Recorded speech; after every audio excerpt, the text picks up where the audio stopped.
Hello everybody, I'm Teacher Michelle. Welcome to our English class. Olá pessoal, sou a professora Michelle. Sejam bem-vindos a mais uma aula de inglês. Hoje nós vamos falar sobre literature. Olha que legal, nós vamos falar de um assunto relevante. Relevant subjects são assuntos relevantes, assuntos que nós podemos utilizar para falar da língua inglesa no nosso contexto, na nossa sociedade, até para distanciar um pouquinho daquela ideia de que o inglês é só verbo to be. Tá? Não é. Então, olha que interessante. Hoje nós vamos focar sobre literatura. Nós já falamos de música, já falamos de textos diversos, e hoje nós vamos focar nesse aspecto interessante da literatura, obras literárias em língua inglesa. Então, nós vamos iniciar primeiro dando uma definição para vocês do que é, qual é o conceito de English Literature, e por aqui já tem uma diferençazinha entre uma noção básica que todo mundo tem, literary genres, que são os gêneros literários, literary movements, que são os movimentos literários, então aqui é como se nós falássemos os tipos de texto, e aqui as escolas literárias. Tá? Da língua inglesa. Relevant authors in some works, alguns autores que são relevantes e que eu tenho certeza que alguns deles vocês conhecem, e os seus trabalhos, alguns desses trabalhos que são os mais notórios. A literatura no nosso dia a dia, de que forma que eu consigo perceber, porque às vezes a gente pensa, nossa, literatura em inglês está tão longe, professora, né? Tão longe do meu dia a dia, e não é. E por fim eu vou mostrar para vocês alguns exercícios, de que forma que literatura, por exemplo, já foi cobrada no Enem, que forma que esse conteúdo já foi mencionado nesses processos seletivos, certo? Então, vamos lá. Quando nós falamos de English Literature, nós estamos falando que literatura, primeiramente, é um grupo de trabalhos, né? E esses trabalhos são trabalhos artísticos, que são desenvolvidos a partir de palavras. Então, a literatura se baseia em words. Words são palavras. Most are written. Então, a maioria da literatura que nós conhecemos, ela é escrita. Contudo, existe um ramo da literatura que é a literatura oral. E essa literatura oral, ela é passada, palavra por palavra, a partir de gerações em gerações. É aquele texto que é transmitido pela boca, ou seja, o texto transmitido oralmente. Nesse caso, a literatura oral, pensem, por exemplo, nas tradições, as cantigas, coisas que você ouviu quando criança e você lembra até hoje, e aí você passa isso para frente. Quando você ouve, você lembra, nossa, eu já ouvi essa história, alguém já me contou isso. Então, são as lendas, os textos tradicionais, as cantigas, são textos que foram transmitidos oralmente. Lógico que hoje em dia, com o advento da escrita, da imprensa, a própria impressora, você tem a reprodução de vários textos. Mas imagina, por exemplo, lá antigamente, nos primórdios, quando as pessoas e a sociedade se organizava, como que eles transmitiam os conhecimentos, né? Não existia o registro. Pensem também nas comunidades que não têm um sistema ou não têm um dialeto que usa a escrita. Então, como é que essas pessoas perpetuam a sua cultura? Através desse conhecimento que elas vão transmitindo oralmente. Quando se fala de literatura, a literatura pode ser definida, que eu trago uma definição para vocês do dicionário da Oxford, ela pode ser definida como pieces of writing, quer dizer, pedaços de escrita, that are valued as work of art, que são avaliados, que são considerados como trabalhos de arte, são expressões artísticas. Tá? Especialmente se destacam os romances, novels, parece com novela, mas ele é traduzido como romance ou novela de trabalho literário, de produção escrita, não a novela que a gente assiste na TV, por exemplo. Plays são as peças e poems, os poemas. Okay? Na sequência, a literatura ou a English Literature, agora a gente entra um pouquinho no nosso universo da língua inglesa, a literatura inglesa se refere ao estudo de texto ao redor do mundo. E por que eu estava mencionando para vocês essa confusão? Porque muita gente pensa que English literature é a literatura dos ingleses, quer dizer, a literatura que é feita na Inglaterra, mas não é. Esse termo English literature, ele é relacionado à língua, ao idioma. Então, as pessoas que produzem textos em inglês e esses textos que formam esse grupo de produção, esses textos compõem a literatura inglesa, porque eles são escritos em língua inglesa. Não importa a nacionalidade deles.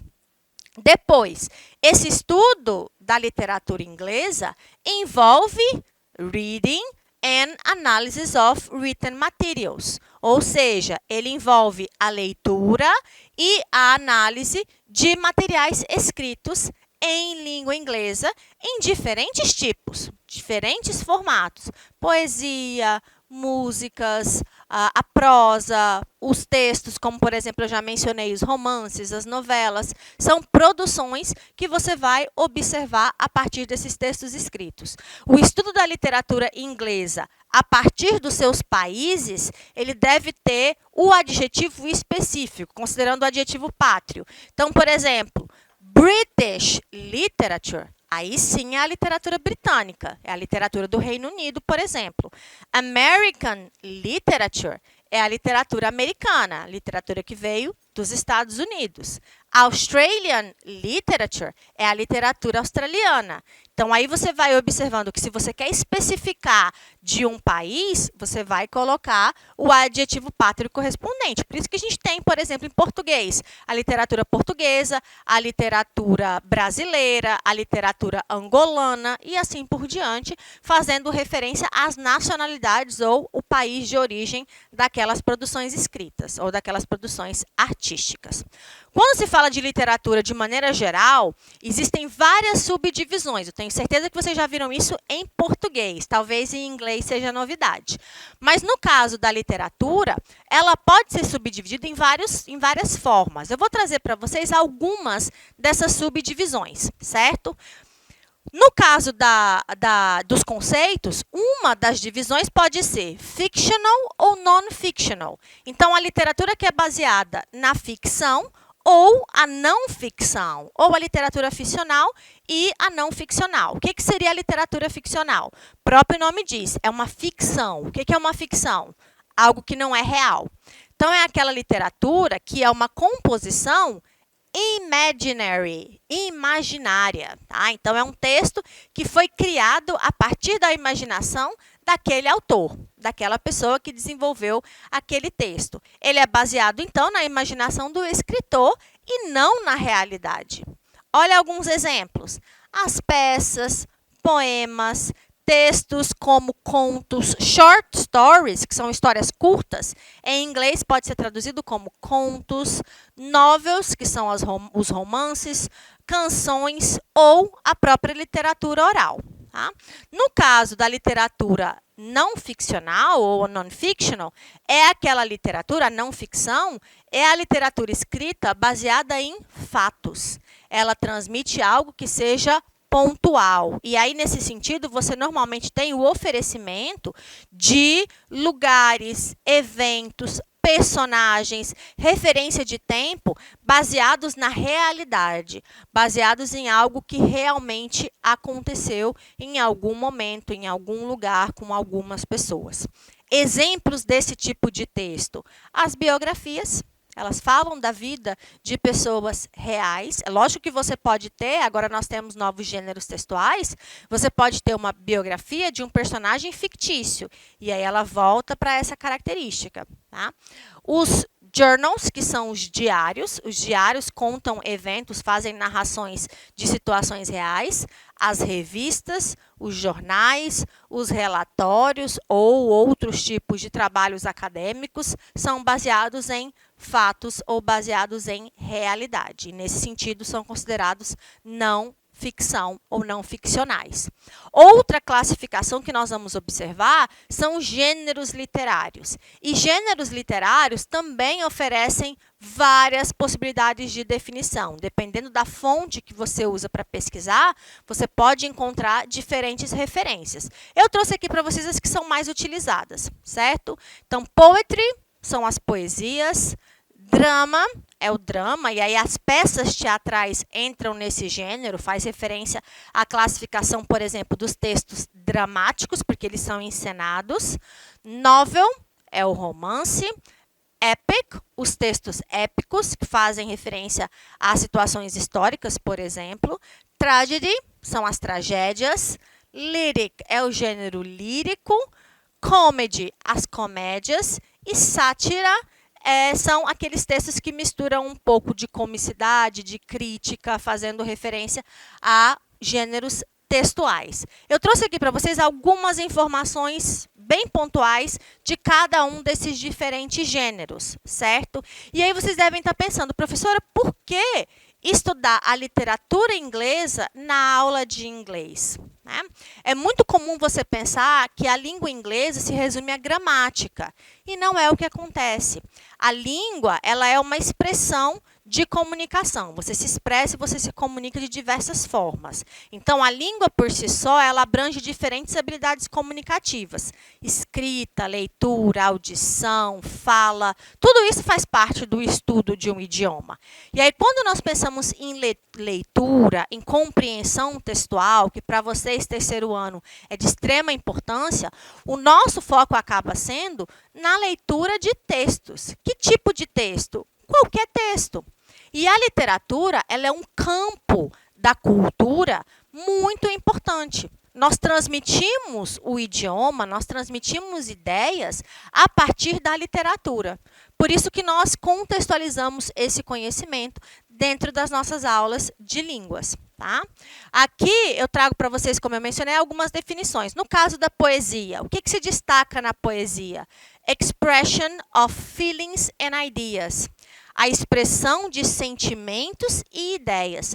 Então, os textos poéticos, né, a poesia, o poema, são textos que normalmente trazem muita subjetividade. Nesse sentido, eles trazem também estilo e ritmo distintos de um texto em prosa, por exemplo. O drama são os textos encenados, são as peças comuns em teatro, mas também se tem os textos dramatizados, as encenações nas televisões, também se tem no rádio, que são as séries, por exemplo, e hoje em dia na internet a gente tem visto bastante a questão das séries transmitidas, os episódios, você também vê essas encenações no rádio a partir da oralidade. A novela, que faz referência ao texto escrito, ao romance, são prosas ou narrativas fictícias, né, baseadas não em realidade. São textos mais extensos, então esse length está relacionado à extensão, são textos mais longos.